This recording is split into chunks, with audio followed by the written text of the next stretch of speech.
বন্ধুরা, গত ৫ই আগস্ট ২০২৪ ভারতীয় উপমহাদেশের ইতিহাসে খুব বিখ্যাত হয়ে থাকবে। ওই দিনে বাংলাদেশের প্রধানমন্ত্রী শেখ হাসিনা সেনাবাহিনীর চাপে দেশ ত্যাগ করতে বাধ্য হয়েছেন। উত্তেজিত ছাত্র জনতা গত কয়েক সপ্তাহ ধরে বাংলাদেশে বিভিন্ন স্থানে প্রতিবাদ মিছিল করছিল। এই জনতার মধ্যে অনুপ্রবেশ ঘটে দাঙ্গাকারীদের এবং বাংলাদেশের বিভিন্ন জায়গাতে ভয়াবহ হিংসা ছড়িয়ে পড়ে। সোশ্যাল মিডিয়া অর্থাৎ সামাজিক মাধ্যমের সাহায্য নিয়ে বাংলাদেশের কিছু স্বাধীনতা বিরোধী শক্তি তৈরি করে ভয়াবহ হিংসা, এবং এই হিংসা মোকাবিলা করতে ব্যর্থ হয় আওয়ামী লীগ নিয়ন্ত্রিত সরকার।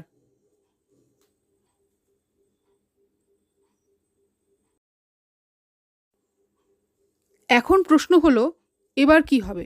এমনিতে বাংলাদেশের অর্থনৈতিক অবস্থা ভালো নয়, তারপর গত এক মাস ব্যাপী এই ভয়াবহ দাঙ্গা হাঙ্গামাতে দেশের অর্থনৈতিক মেরুদণ্ড ভেঙে পড়েছে।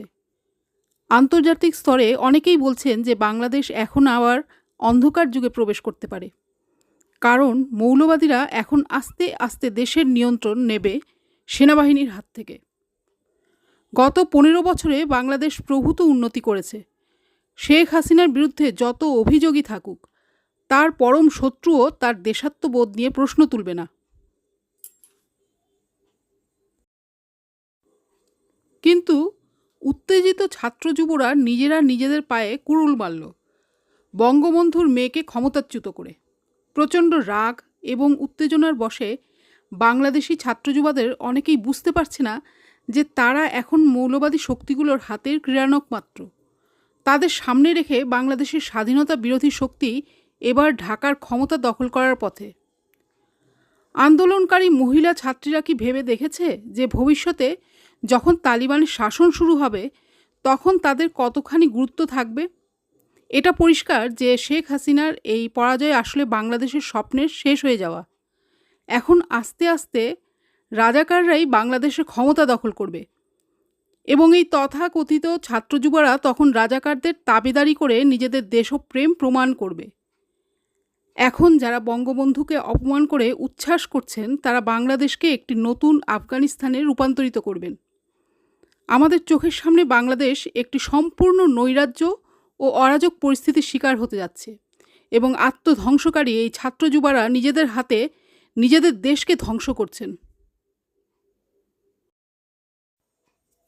বাংলাদেশের ভয়াবহ পরিস্থিতি আবারও আমাদের মনে করিয়ে দিচ্ছে যে ভারতীয় উপমহাদেশে তালিবানের প্রভাব দ্রুত গতিতে বাড়ছে। পরিকল্পিতভাবে নৈরাজ্য সৃষ্টি করে রাষ্ট্রশক্তিকে কুক্ষিগত করবার জিহাদি পরিকল্পনা এর আগেও বাংলার মানুষ দেখেছে। ভারতবর্ষ দ্বিখণ্ডিত হওয়ার আগে মুসলিম লীগের নেতৃত্বে গ্রেটার ক্যালকাটা কিলিং এখনও কলকাতার বহু বয়স্ক মানুষের স্মৃতিতে সতেজ হয়ে আছে। গ্রেটার ক্যালকাটা কিলিং সফল হওয়ার পর মুসলিম লীগ ভয়াবহ দাঙ্গা শুরু করে নোয়াখালীতে। সেই ভয়াবহ দাঙ্গা এতই ভয়াবহ ছিল যে এখনও সেই ভয়ঙ্কর ত্রাসের কথা মনে হলে শিউরে উঠতে হয়। এক সাগর রক্তের বিনিময়ে স্বাধীন হওয়া বাংলাদেশের বর্তমান ভয়াবহ অবস্থা সত্যি হৃদয় বিদারক। অবাক হয়ে আমরা দেখছি যে বঙ্গবন্ধুর মর্মর মূর্তি ঢাকার রাজপথে ভেঙে দেয়া হচ্ছে, বাংলাদেশের প্রতিষ্ঠিত ব্যবসা স্থাপনা ধ্বংস করে দেয়া হচ্ছে, অকথ্য অত্যাচার করছে, নির্মমভাবে হত্যা করা হচ্ছে সংখ্যালঘু নরনারীদের। কথা বলতে আমার দ্বিধা নেই যে এই ভয়াবহ অবস্থা সৃষ্টি করেছে বর্তমান বাংলাদেশের রাজাকারেরা। বর্তমান পরিস্থিতি দেখে এটাও বোঝা যাচ্ছে যে বাংলাদেশ সেনাবাহিনী দেশকে নিয়ন্ত্রণ করতে পারবে না। জামাতের সদস্যরা যখন হিন্দুদের ওপর ভয়াবহ আক্রমণ করছে তখন সেনাবাহিনী চুপ করে দাঁড়িয়ে ব্যাপারটা উপভোগ করছে। সংখ্যালঘুদের অত্যাচারে উৎসাহ দিচ্ছে বাংলাদেশের মৌলবাদী নির্ভর সেনা কর্মকর্তারা। এর আগেও বাংলাদেশে সংখ্যালঘুদের বিরুদ্ধে যখন ভয়াবহ তাণ্ডব হয়েছে তখন সেনাবাহিনী শুধু কথা বলা ছাড়া কিছুই করেনি। এবারও সোমবার বিকালে সেনাপ্রধান খুব সুন্দর কিছু কথা বলেছেন এবং কথাগুলো শুনতে বেশ ভালো লেগেছে, কিন্তু একটু ঠান্ডা মাথায় শুনলে পরেই বোঝা যাবে তার কথাগুলো অন্তঃসার শূন্য। আসুন জেনারেল ওয়াকারুজ্জামানের ভাষণটা শুনি। আসসালামু আলাইকুম। আপনারা জানেন যে দেশে একটা ক্রান্তিকাল চলছে। আমি সমস্ত রাজনৈতিক দলের নেতৃবৃন্দকে এখানে আমন্ত্রণ করেছিলাম। ওনারা এখানে এসেছেন। আমরা একটা সুন্দর আলোচনা করেছি। সেখানে আমরা সিদ্ধান্ত নিয়েছি যে একটা ইন্টারিম গভর্নমেন্ট আমরা ফর্ম করব এবং ইন্টারিম গভর্নমেন্টের মাধ্যমে এদেশের সমস্ত কার্যকলাপ চলবে। আমরা এখন মহামান্য রাষ্ট্রপতির কাছে যাব যে এই ইন্টারিম গভর্নমেন্ট ফর্মের ব্যাপারে ওনার সাথে আলাপ আলোচনা করে আমরা একটা ইন্টারিম গভর্নমেন্ট ফর্ম করে দেশ পরিচালনা করব। আমি আপনাদের কথা দিচ্ছি, সমস্ত হত্যা, সমস্ত অন্যায়ের বিচার আমরা করব। আপনারা সেনাবাহিনীর প্রতি আস্থা রাখেন, সশস্ত্র বাহিনীর প্রতি আস্থা রাখেন। আমি সমস্ত দায়িত্ব নিচ্ছি। আপনাদের জানমাল এবং আপনাদেরকে আমি কথা দিচ্ছি যে আপনারা আশাহত হবেন না। ইনশাল্লাহ আপনাদের যত দাবি আছে সেই দাবিগুলো আমরা পূরণ করব এবং দেশে একটা শান্তি শৃঙ্খলা ফিরিয়ে নিয়ে আসব। আপনারা আমার সাথে সহযোগিতা করেন। দয়া করে আর এই ভাঙচুর, হত্যা, মারামারি, সংঘর্ষ এগুলো থেকে বিরত হন। আমি নিশ্চিত যে আপনারা যদি আমার কথা মতো চলেন, আমাদের সাথে যদি একসাথে যদি কাজ করি আমরা, নিঃসন্দেহে আমরা একটা সুন্দর পরিণতির দিকে আমরা অগ্রসর হতে পারব। আপনারা দয়া করে আমাকে সাহায্য করেন। মারামারি করে এই সংঘাতের মাধ্যমে আমরা আর কিছু অ্যাচিভ করতে পারবো না, আর কিছু আমরা পাবো না।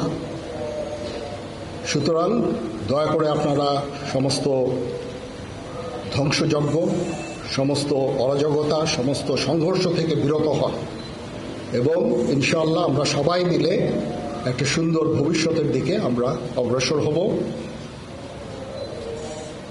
প্রতিটা হত্যার বিচার করা হবে, প্রতিটা অন্যায়ের বিচার হবে। আমরা আজকে সুন্দরভাবে কথা বলেছি। সমস্ত দলের প্রধান দলের নেতারা এখানে উপস্থিত ছিলেন। আমি ওনাদের ইনভাইট করেছিলাম এখানে। ওনারা ভেরি নাইস অফ দেম যে ওনারা এসেছেন অ্যান্ড আমরা একটা সুন্দর আলোচনা করেছি এবং এই আলোচনাটা ফলপ্রসূ হবে বলে আমি মনে করছি এবং আমরা একটা সুন্দর একটা ইন্টারিম গভর্নমেন্ট ফর্ম করে আমরা দেশ পরিচালনা করব। মাননীয় প্রধানমন্ত্রী পদত্যাগ করেছেন এবং এখন একটা ইন্টারিম গভর্নমেন্ট ফর্ম করে আমরা আমাদের কার্যক্রম পরিচালনা করব।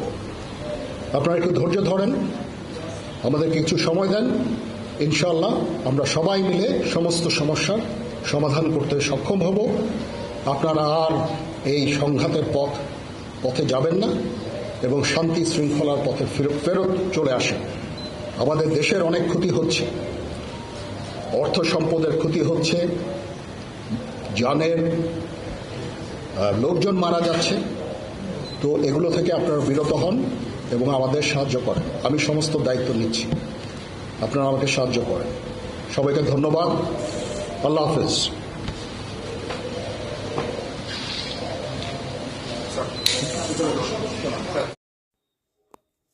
ভাষণ শুনে আপনারা কি বুঝলেন? আমার তো মনে হচ্ছে শেখ হাসিনাকে ক্ষমতাচ্যুত করার ষড়যন্ত্রে উনিও সরাসরি যুক্ত। এই ভাষণের পরেই খবরে দেখলাম সামরিক বাহিনীর জওয়ানরা শেখ হাসিনার পোর্ট্রেট দেয়াল থেকে নামিয়ে সদর্পে ভেঙে ফেলল। এই ভিডিও দেখার পর আর সন্দেহ থাকে না যে বাংলাদেশ আর্মি এখন জামাতের দোসর হয়ে গেছে। সেহেতু বাংলাদেশের ছাত্র যুবরা এখন এই চিন্তা করে আনন্দ করতে পারে যে তারা এখন বাংলাকে পূর্ব পাকিস্তান রূপে আবারও ফিরিয়ে নিয়ে যাচ্ছে। যাই হোক, আজকে আমার ভিডিও আর দীর্ঘায়িত করব না। আপনারা বাংলাদেশের যেখানেই আছেন ভালো থাকুন, সাবধানে থাকুন। আবার আমাদের দেখা হবে। ধন্যবাদ।